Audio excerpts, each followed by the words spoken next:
Hello!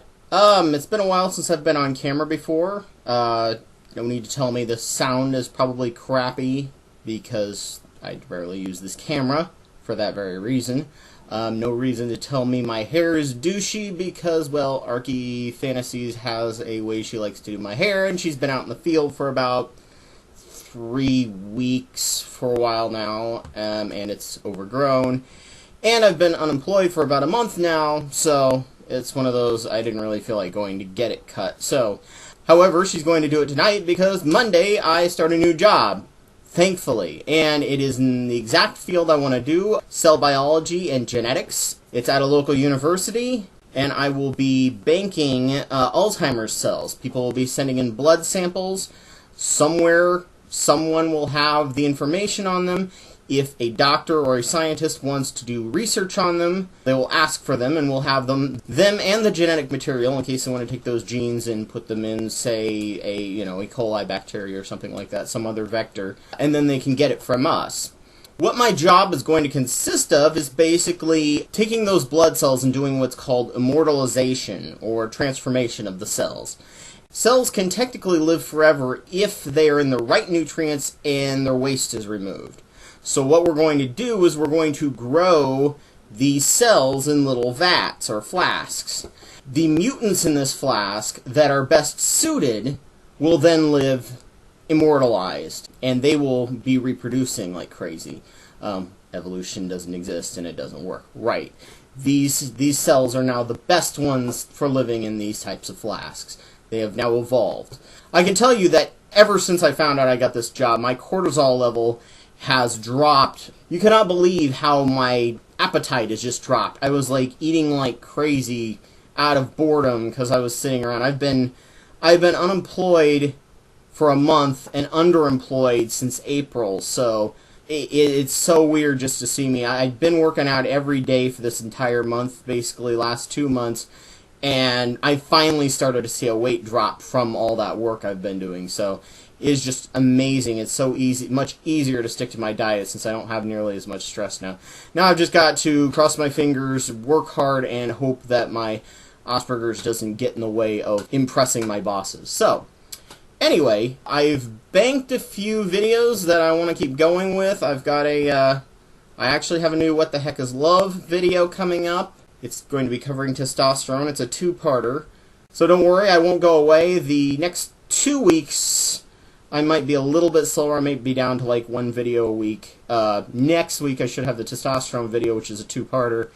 So I'll have that out next week. But I might be down to 1 video a week in the next 2 weeks while I'm busy training.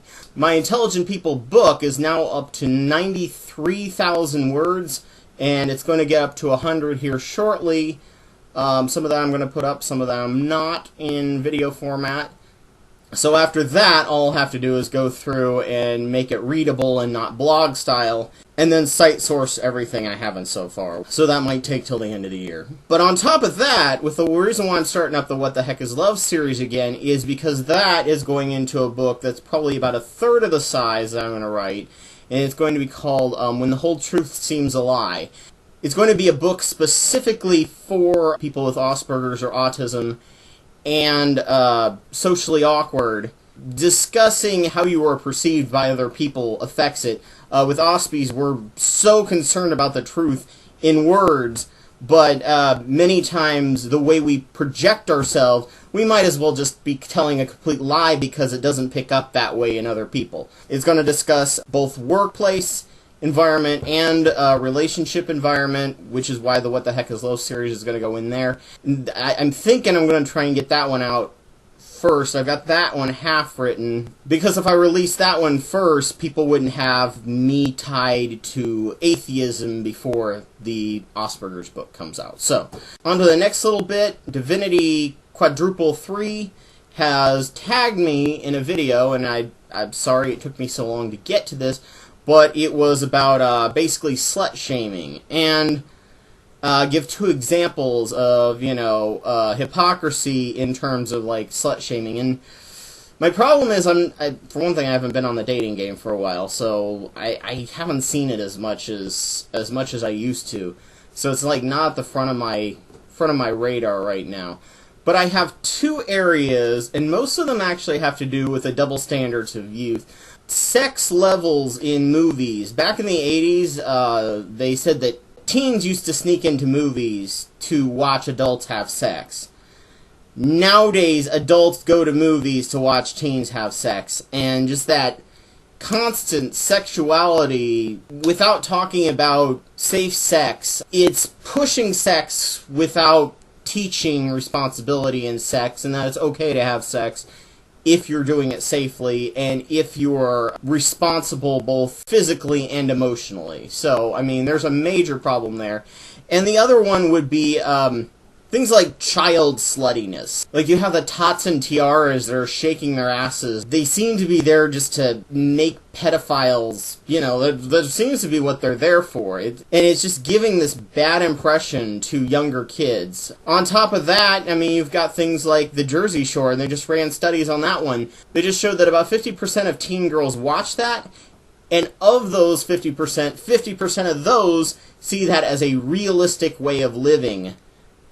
Being catty, being bitchy, and being slutty. I hate to say the word. So, about 25% of this next generation it's scary, but is probably going to end up being these Jersey Shore-like girls. And that the problem is, you know, the women who enjoy sex and enjoy several guys. It's, you know, so long as they do it responsibly and they do it intelligently, and they have pride in themselves. That is, I think, the major key. But I would have to say that it's an issue of pride, and I can tell you, people like the Jersey Shore and any of these reality TV shows about shacking up are not, they have no pride in themselves. They're doing it to get attention.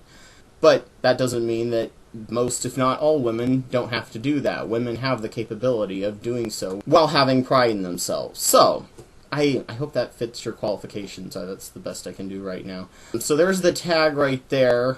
I think I'll tag Latham Way, since he actually responded to Awesome Rants. That means he actually might respond to this tag too. You never know. Probably Raven Blaze, if she hasn't been tagged already. Bionic Dance, Complete Rationality. Oh, and Jason, I want him to do a tag on slut-shaming, and maybe have his puppets do a discussion on it. That would be really fun to talk about slut-shaming, because I'm pretty sure Gary would know all about slut-shaming. Anyway, on to my next piece of news. I want to thank someone who is actually offered to translate my all of my subtitles into German and Dutch. He's basically, what we're basically going to do is, I'm downloading the subtitles that I uploaded, sending it to him. He's running it through Subtitle Edit, and going to just take each line, run them through Google Translate, put them back in, and then go through and correct all the grammar. So that should be coming as soon as he's got time. If anyone else knows another language and gets tired of reading my subtitles through the beta version of the Google Translate on YouTube, please let me know. I will be happy to send you the subtitle edit files, and you can do all the translating you want, and they will be updated. And lastly, because of my books, apparently the way you sell books is you go on Twitter. I have about 10 people right now, and I've made about 60 posts. Nothing really exciting at the moment. I'm not posting anything really deep.